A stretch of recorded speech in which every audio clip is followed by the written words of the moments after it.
Hi everyone, it's Melissa, and in the spirit of Halloween, I am making a series of 3 videos sharing books that I want to read from different spooky genres. In this series, I am going to share 5 books from each of these genres: horror, thrillers, and dystopian. When all of the videos are done, I will make sure to link them in the cards and in the description box.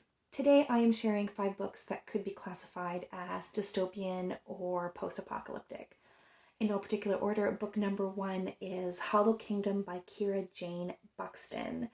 This is an apocalyptic or post-apocalyptic book where the main character is a crow called ST, and it follows him and his human, I guess you could say, Big Jim. Big Jim falls horribly ill, and ST has heard rumors from other animals that something devastating is happening to humans.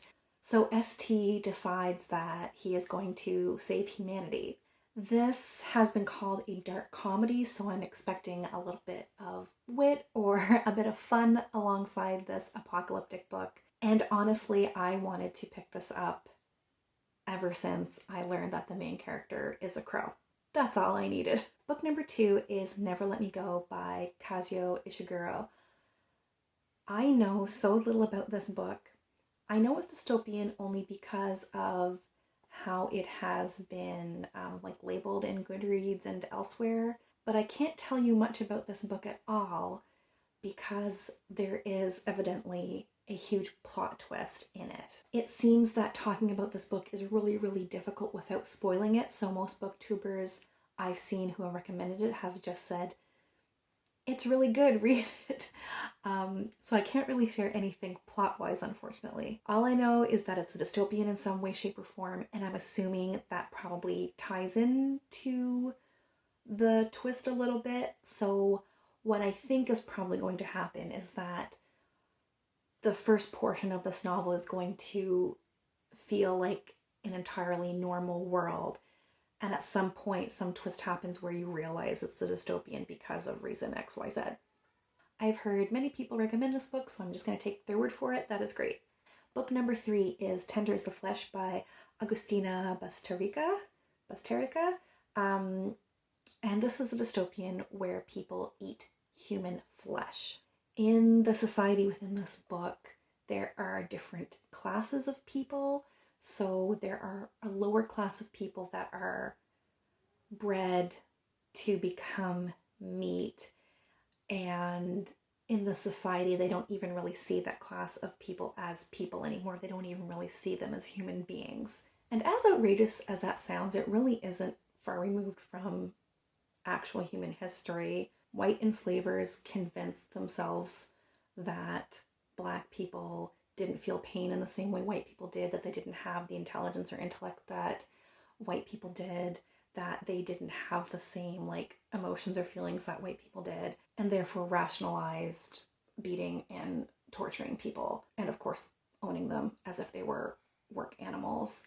And broadly speaking, this is why I love dystopian so much and why I think it's such an interesting and important genre. I see it as a lens into our own history, into our own real life atrocities, into the corners of our world that are in fact dystopian, if I'm making any sort of sense. Anyways, based on the description of this book, it sounds kind of like that little area between dystopian and horror, which I really enjoy because I'm the kind of messed up person who likes bleak and horrific worlds. So this book just sounds like it's for me.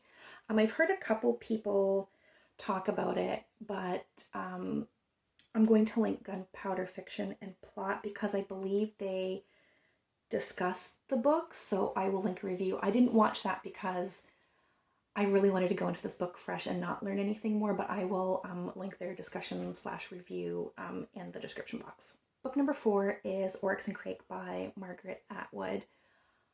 My relationship with Atwood swings wildly from both sides of the pendulum, but the one book of hers that I really have loved has been a dystopian, so I've decided that when I revisit Atwood next, I'm going to read a dystopian.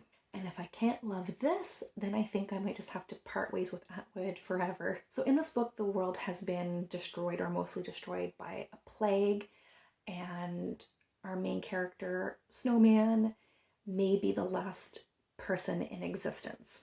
And in the novel, Snowman is reminiscing or remembering in some way Oryx, the person he loved, and Crake, his good friend.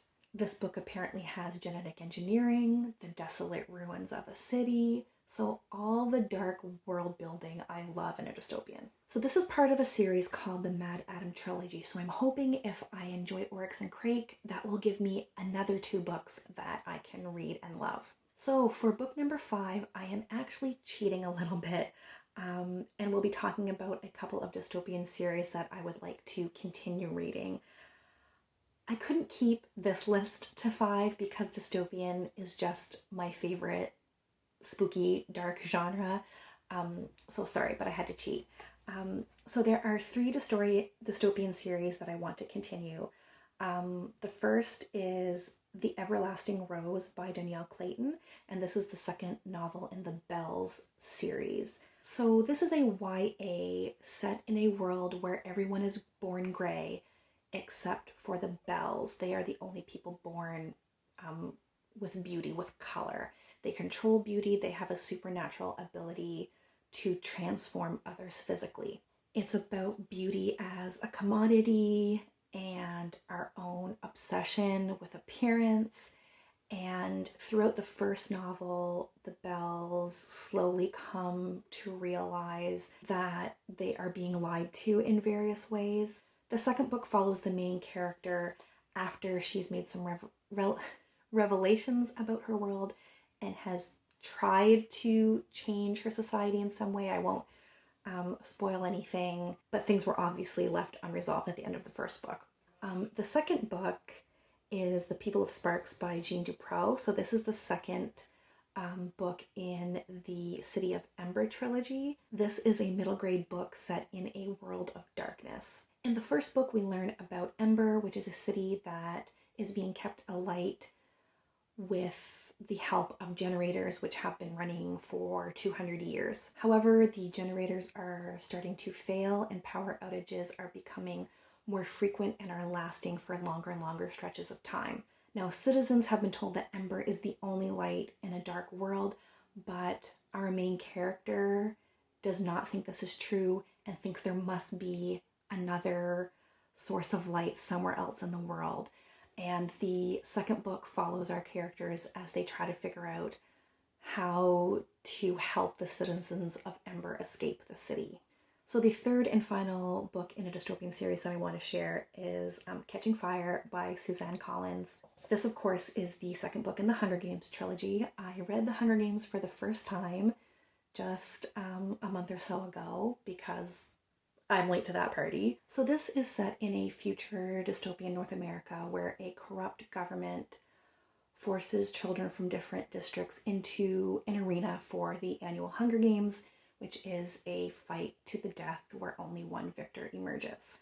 Here is your spoiler alert if you have magically not been able to be spoiled for the ending of the first Hunger Games book. In the first book, our protagonist, Katniss, emerges as victor of the Hunger Games. In the second book, Katniss is forced back into the arena since the rules are changed in celebration of the 75th anniversary of the Hunger Games.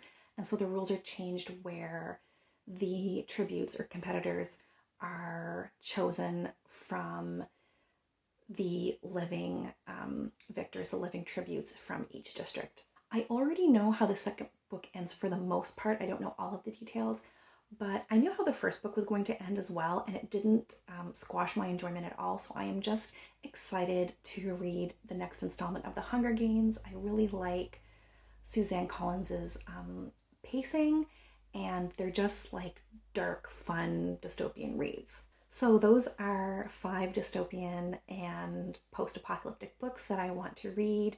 Please comment below if you've read any of them and what you thought about them. And as always, thanks for watching and we'll chat soon. Take care. Bye.